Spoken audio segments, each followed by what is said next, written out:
seorang manusia, dan bilangannya ialah 666. Puji Tuhan.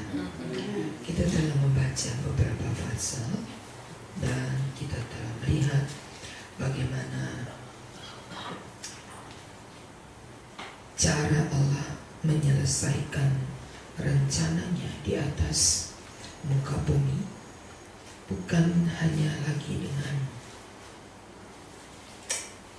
kalimat-kalimat yang penuh kasih, tetapi kehancuran bumi merupakan akhir dari segala sejarah manusia. Baik itu meterai, baik itu sangkakala, merupakan cara Allah untuk menghakimi bumi. Sebab sudah terlalu menyakitkan hati Allah. Dan bagian akhir sejarah ini ditutup dengan antikris. Itu yang kita baca mulai dari pasal yang ke-11, 12 dan 13 tadi. Ada peperangan yang bukan lagi dengan sembunyi-sembunyi,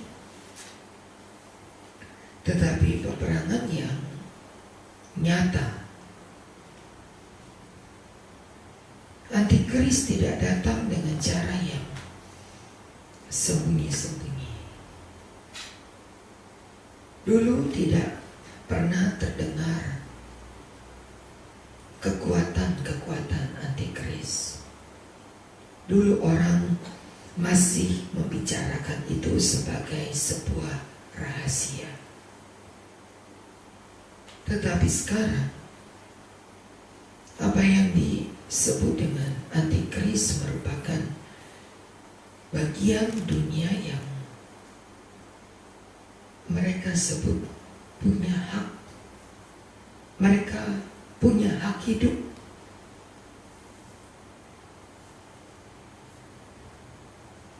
Dua Tesalonika pasal yang kedua. 2 Tesalonika pasal yang kedua, saudara tetap pegang Wahyu tadi. Ayat yang ke-6. Dan sekarang kamu tahu apa yang menahan dia hingga ia baru akan dinyatakan pada waktu yang ditentukan baginya. 2 Tesalonika 2 ayat yang ke-6 ada tulis waktu yang telah ditentukan baginya. Dan waktu itu yang dilihat oleh Paulus di jemaat Tesalonika menjadi nyata hari ini. Karena secara rahasia kedurhakaan telah mulai bekerja, tetapi sekarang masih ada yang menahannya. Kalau yang menahan itu disingkirkan, pada waktu itu si pendurhaka baru akan menyatakan dirinya. Waktu tulisan ini dikirimkan kepada jemaat Tesalonika, antikris itu belum menampakkan keberadaannya, eksistensinya. Ia baru menjadi sebuah berita, tapi orang belum mengenal yang mana sih antikris itu. Kalau yang menahan itu telah disingkirkan, gereja Tuhan disebut penahan dunia dari kehancuran. Itu dituliskan dalam kitab Mazmur. 74.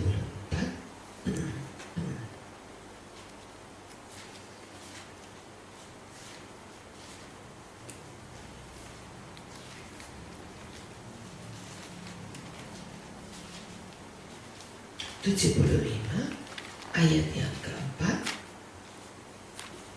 Bumi hancur dan semua penduduknya, tetapi aku yang mengokohkan tiang-tiangnya. Mazmur 75 ayat 4. Bumi hancur beserta seluruh penduduknya, tetapi aku yang mengokohkan tiang-tiangnya. Sekarang kita mau cari tahu siapa tiang-tiangnya. Suratan 1 Timotius.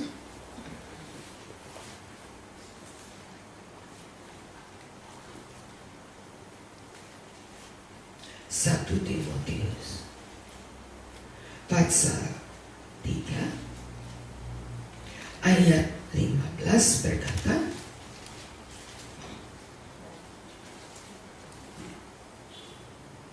sudah 1 Timotius 3:15, jika aku terlambat, sudahlah engkau tahu bagaimana orang hidup sebagai keluarga Allah, yakni jemaat dari Allah yang hidup, tiang penopang dan dasar kebenaran.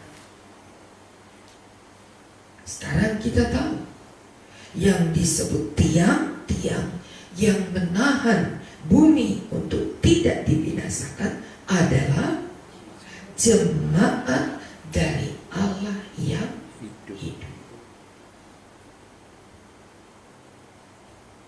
Merupakan tiang penopang dan dasar kebenaran.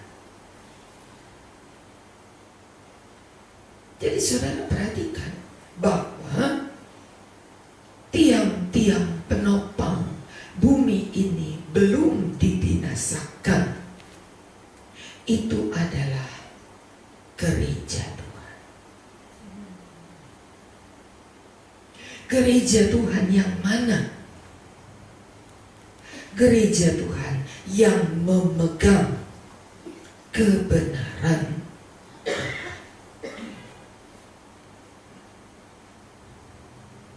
Sebab itu iblis berupaya sangat. Tidak ada kebenaran. Juga dalam gereja tidak ada kebenaran. Di tiap-tiap tempat ibadah ada penyelewengan kebenaran. Kata yang tepat adalah penyesat. Supaya tidak ada kebenaran. Kalau tidak ada kebenaran, tidak menjadi tiang penopang. Kalau tidak ada tiang penopang, maka bumi ini ambruk. Begitu kira-kira. Jadi semuanya dikerjakan oleh iblis untuk membuat bumi ini nggak punya penahan. Sekarang masih ditahan, masih disanggah.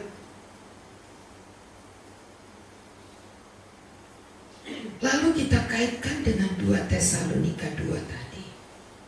Kalau yang menahan ini disingkirkan, maka antikris akan menyatakan dirinya. Sekarang antikris sudah mulai muncul dengan terang-terangan.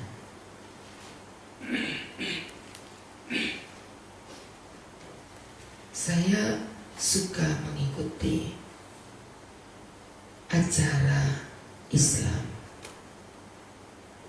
peristiwa dan maknanya yang dipandu oleh Tengku Wisnu. Beberapa kalimat ditopang dengan ada seorang ustadz yang cukup pandai yang menceritakan tentang semua yang terjadi sekarang, katanya kemarin, semua kemaksiatan dan sangat jelasnya kaum LGBT memproklamirkan diri, menunjuk dengan jelas setelah Obama tahun yang lalu merestui, mengizinkan, melegalkan, karena hampir 12-13% suara mengangkat Obama menjadi presiden itu berasal dari kaum LGBT. Maka tahun lalu telah diizinkan, dilegalkan pernikahan sejenis. Dan setelah diresmikan oleh Obama, maka dengan terang-terangan kaum LGBT menampakkan dirinya. Tidak ada yang merasa kurang, tidak ada yang merasa malu, tidak ada yang merasa saya tak punya kelainan.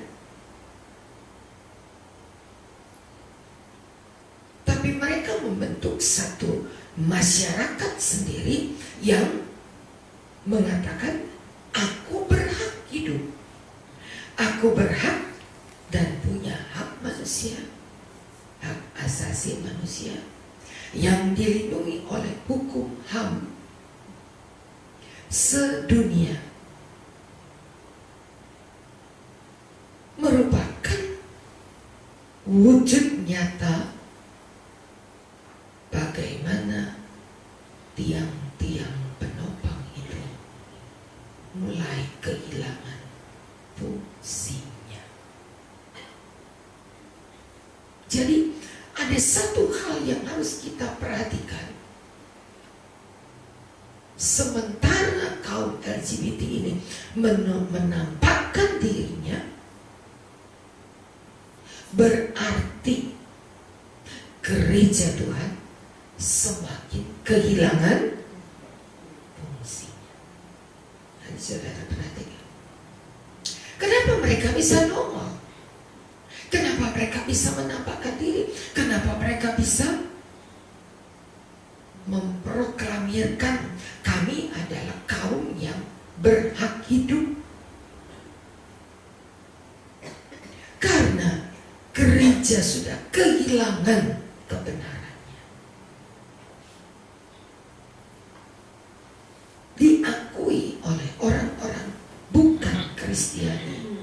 Semua ini sudah tanda-tandanya mau kiamat. Begitu kata mereka. Sudah tandanya, sudah tanda-tanda mau kiamat. Sementara orang-orang mulai dengan menampakkan diri terang-terangan di muka umum, tidak mencari sesuatu yang memalukan. Peristiwa terakhir yang begitu heboh di Indonesia dengan dugaan Saiful Jamil. Dibicarakan semua radio, semua televisi, semua koran, semua media menceritakan, mengangkat, heboh semua. Tapi orangnya tenang-tenang aja.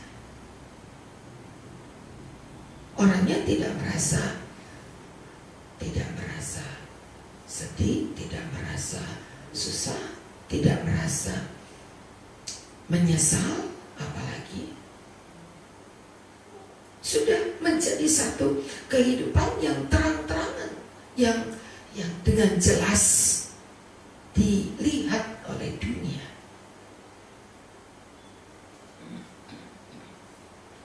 Sekitar 380.000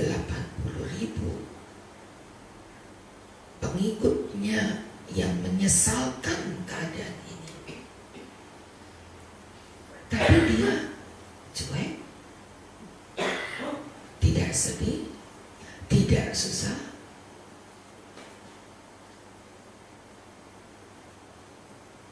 Sebab kebenaran sudah tidak ada lagi di dalam gereja. Kebenaran tidak ada lagi di dalam tempat-tempat ibadah. Nama yang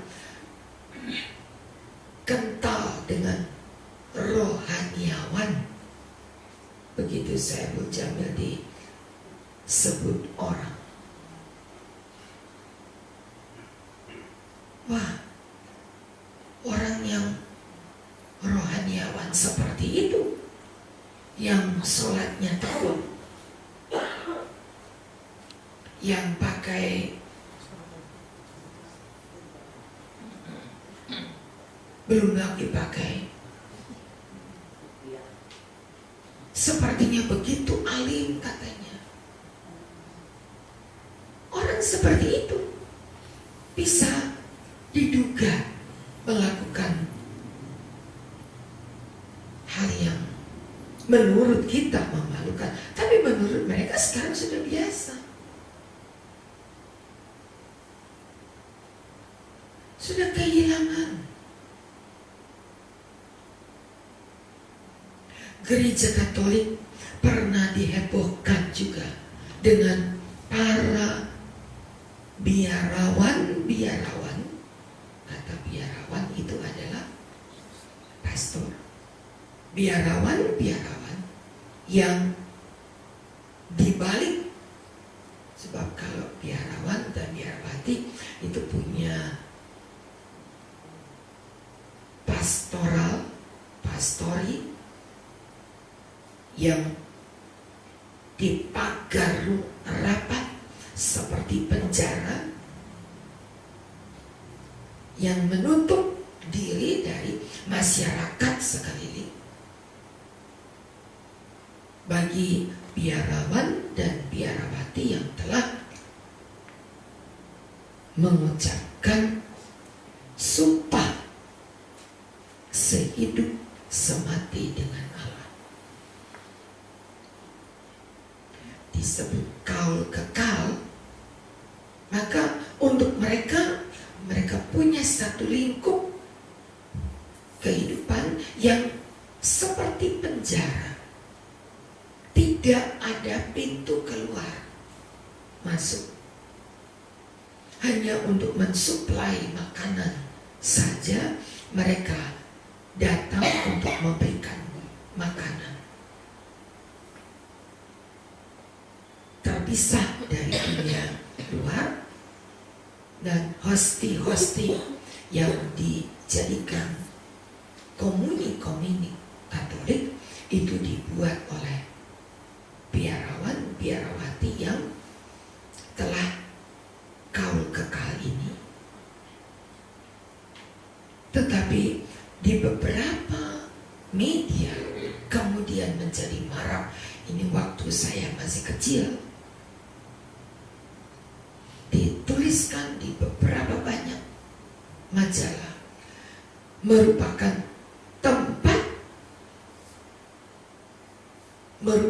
tempat yang kemudian diketahui biarawan dan biarawati adalah kaum LGBT. Jadi agama mana yang tidak dirusak oleh antikris ini, untuk tidak ada kebenaran lagi? Udah rusak kan dunia ini. Nah, kesempatan bagi antikris untuk menampakkan diri. Dan ini bukan menjadi sebuah rahasia lagi, tetapi sudah menjadi bagian hidup masyarakat dunia. Ada demo, begitu marak demo di sana sini untuk menuntut hak asasi bagi dunia. Mereka juga minta bagian. Yang sedih adalah satu tanda bahwa gereja pun sudah kehilangan kebenaran. Karena sudah menghalalkan semua cara. Para ustadz berkata, ini tandanya dunia sudah mau kiamat. Mereka tidak tahu untuk menerjemahkan seperti yang kita baca. Tapi mereka cuma berkata, ya ini semua tandanya. Pengajaran sesat yang disampaikan oleh Nabi Isa, namanya Nabi Isa itu, yang di Jawa Timur ya, di Jombang itu, namanya juga Nabi Isa, cuma bukan Isa alaihi wasallam, tapi Nabi Isa Muhammad wasallam. Itu menyatakan, saya mendapat ilham waktu sholat untuk menjadi nabi yang berkuasa membelah bulan. Sementara tanggal berapa nanti, bulan ini atau bulan depan, ada gerhana total. Nah, jadi kesempatan untuk berkata bahwa saya diberikan kuasa untuk bisa membelah bulan. Mari kita tunggu saatnya, begitu katanya. Padahal BMKG telah memberitahukan bahwa tanggal, saya lupa, Februari atau Maret itu, yang akan terjadi gerhana total.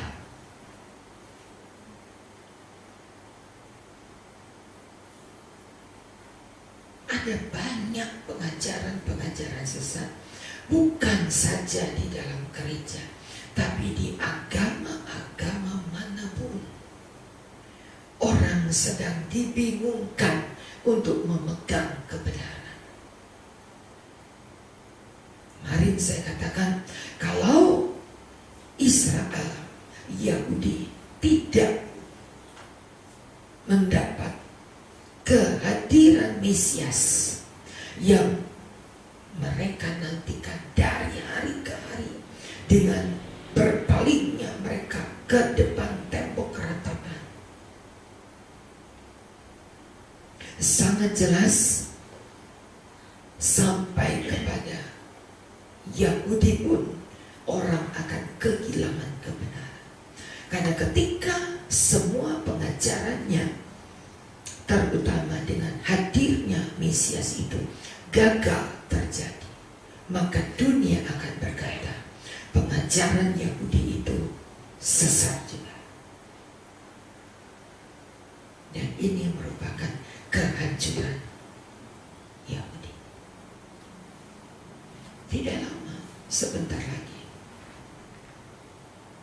karena tahun 2017 sudah bukan menjadi tahun yang diharapkan. Tahun ini mereka mengharapkan Mesias itu akan datang untuk mencari kebenaran. Seluruh dunia sedang mencari kebenaran, dan kita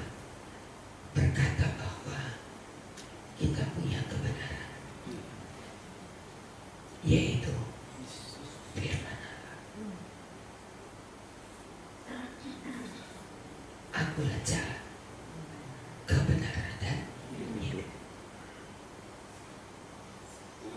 Masih ada yang kita miliki kebenaran dan hidup.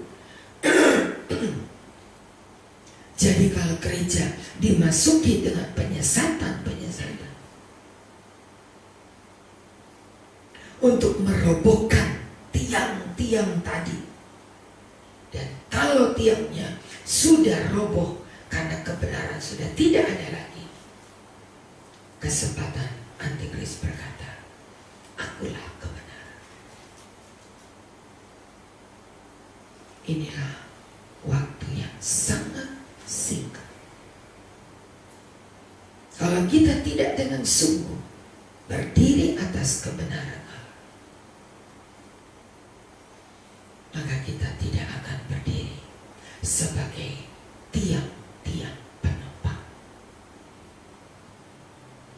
Orang Kristen kok begitu? Nah, kalimat itu sudah begitu tambah lama, tambah banyak dibicarakan.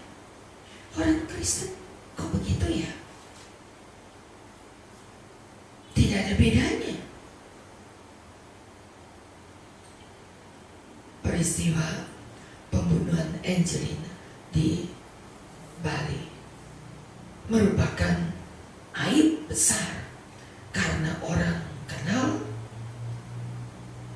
pembunuhnya adalah orang Kristen. Oh, kok orang Kristen gitu ya? Bisa ya? Tega ya?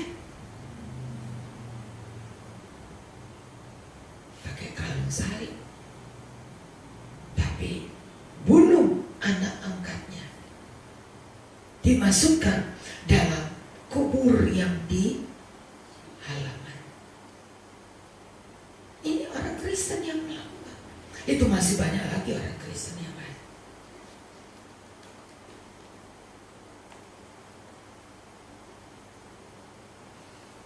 Pendeta membawa lari miliar uang gereja, besar-besar ditulis, masuk di mass media, menjadi pembicaraan. Gereja yang terbesar di Asia itu hari ini sudah mulai hancur.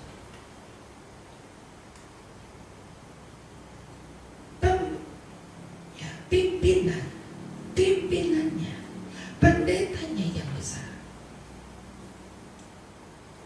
sekeluarga membawa lari uang gereja.